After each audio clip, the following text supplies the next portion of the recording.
Good evening, and welcome to our extended news bulletin. Tonight, we bring you updates from around the globe, covering a range of significant events. Let's delve into the latest developments. Earthbeat, pulse of the planet. Ukrainian President Volodymyr Zelensky denied claims that Russian forces had captured the village of Ruzhivka in the Sumy region, refuting statements made by Chechen leader Ramzan Kadyrov. Zelensky affirmed that Ukrainian forces remain in control and had destroyed Russian sabotage groups in the area. Local Ukrainian official Yuri Zarko also confirmed there were no Russian troops in Ruzhivka. Sumy, on Ukraine's northern border, has not seen major ground assaults since the conflict began in 2022. The most intense fighting continues in the eastern Donetsk region.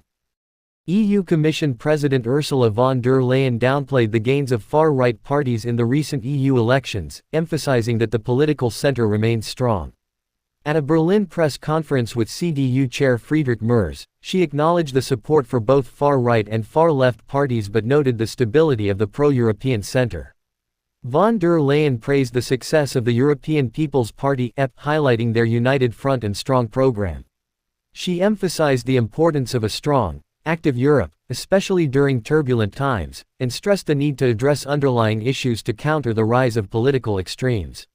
Von der Leyen did not comment on her ambitions for a second term as EU Commission President. During closed-door talks in Jerusalem, U.S. Secretary of State Antony Blinken assured Israeli Prime Minister Benjamin Netanyahu that the Biden administration and other global leaders will stand behind a ceasefire proposal. Blinken reiterated the U.S.'s commitment to Israel's security, referencing the October 7 attack by Hamas, which resulted in the deaths of approximately 1,200 people. He also emphasized efforts to ensure long-term peace and stability for both Israelis and Palestinians, highlighting the importance of preventing the conflict from spreading. This comes amidst a devastating conflict in Gaza, where Israeli offensives have resulted in over 37,000 Palestinian deaths and significant destruction.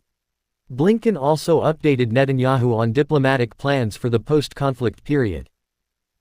Slovak Prime Minister Robert Fico suffered a surprise defeat in the EU elections to the opposition Liberals, Progressive Slovakia (PS) weeks after surviving an assassination attempt.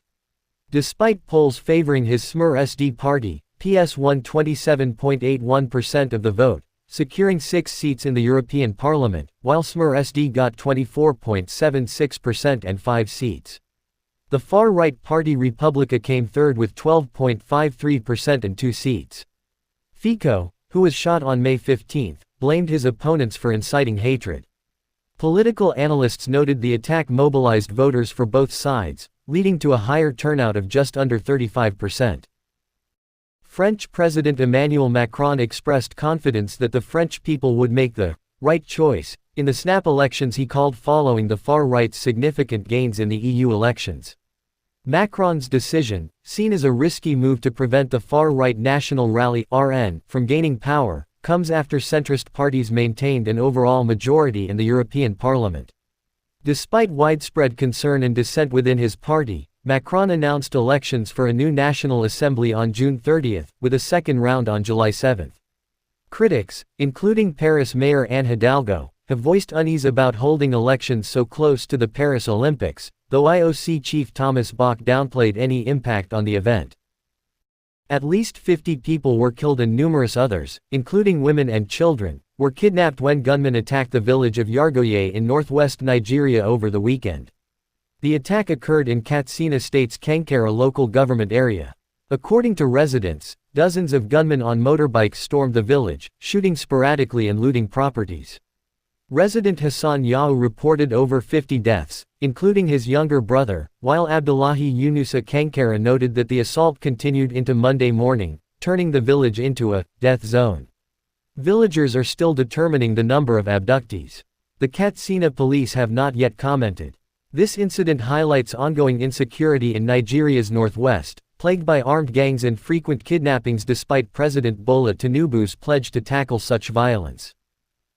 North Korea has sent hundreds of trash-filled balloons into South Korea, following threats from Kim Jong-un's sister, Kim Yo-jong, who warned of further actions if South Korea continues its propaganda broadcasts. In response to the balloons carrying waste like cigarette butts and toilet paper, South Korea has resumed loudspeaker broadcasts at the border and suspended a 2018 military agreement. Despite the North's efforts, many balloons were blown back into North Korea. South Korea's military reported signs of North Korea reinstalling border loudspeakers. Experts suggest North Korea is trying to shift blame and justify its provocations. That concludes our special report. We will continue to follow these stories as they develop. Thank you for watching. Good night. Subscribe for further updates.